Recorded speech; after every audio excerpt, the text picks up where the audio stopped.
France Musique. Guitare de légende, Sébastien Linares. Aujourd'hui, A Fancy de John Dowland par Thierry Mercier.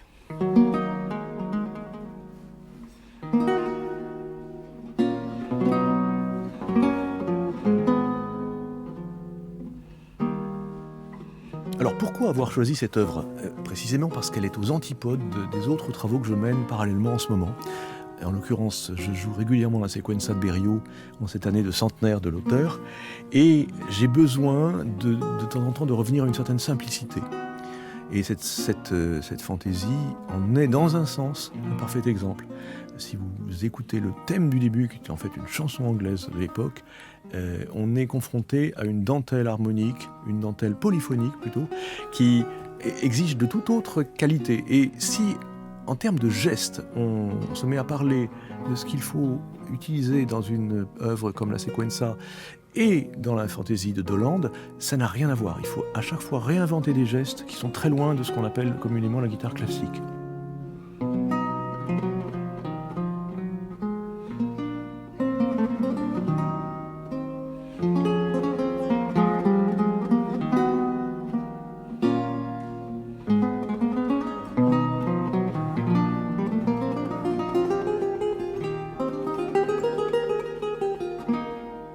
Donc effectivement, une autre raison qui me pousse vers la Renaissance, c'est l'admiration totale que j'ai pour cette période.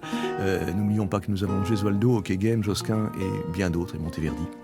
Alors cette fantaisie, Dowland l'utilise pour s'épancher et non pour chercher le succès, c'est absolument visible. Et il utilise à cette fin tous les éléments que la musique de son temps lui donne, à savoir la polyphonie, qu'elle soit profane ou religieuse, et il la transpose sur le luth.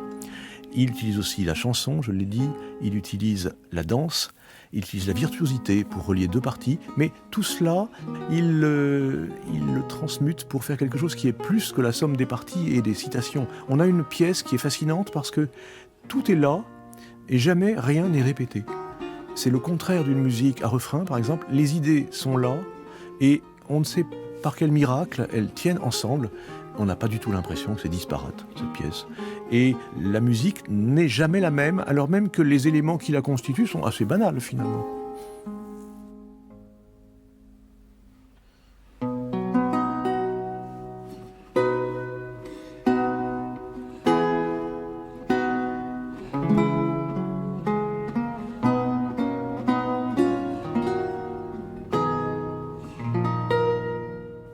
Donc c'est une musique pour luth. Alors c'est ce que j'appelle une transcription possible. Certes, nous avons à l'époque de la Renaissance souvent un luth à 7 chœurs, et là il y a quelques basses que l'on doit octavier, mais c'est pas tellement gênant parce que ce sont des basses harmoniques, c'est pas une basse chromatique comme dans certaines autres fantaisies de Dowland. Et je dirais que le problème n'est pas de transcrire, car à la limite on peut jouer les mêmes doigtés que ceux qu'on a sur la tablature, mais le problème est de retrouver la fluidité du luth. Sa transparence, son énergie, et on est confronté à un instrument qui somme toute est assez différente, tension des cordes plus importante, pas de cordes doubles. Et ce que j'essaye de faire, c'est tout de même de jouer sans ongles sur la touche pour retrouver, je dirais, ce que les Allemands appellent la Stimmung, l'ambiance de cette musique de la Renaissance. Et on constatera que comme c'est une fantaisie, j'essaye de la jouer justement de manière assez fantaisiste. Je pense qu'il n'y a pas un seul tempo à l'intérieur. Dowland cite même un cantus firmus qui doit venir du Moyen-Âge, et c'est le moment de recueillement dans la fantaisie. Il n'est pas question de le jouer comme le passage de virtuosité qui précède. Donc à chaque fois, j'essaye de m'adapter à l'élément musical avec souplesse si c'est possible.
En réalité, je trouve que ce genre de pièce, c'est une véritable exigence d'écoute pour l'auditeur. Parce qu'à chaque époque, il y a une écoute différente, et à la limite, pour chaque œuvre, il y a une écoute qui doit être différente. Et celle-ci, elle suggère une écoute très particulière. C'est même parfois un chemin assez long pour en profiter vraiment, comme c'est le cas de toutes les musiques novatrices, où on peut se perdre. Et on a quand même seulement 3 minutes de musique, donc la brièveté, elle suggère une attention redoublée, un esprit et une oreille en alerte, pour saisir toutes les finesses de cette musique. Et c'est peut-être pour ça que je l'ai choisi, parce que c'est un peu un pari.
France Musique.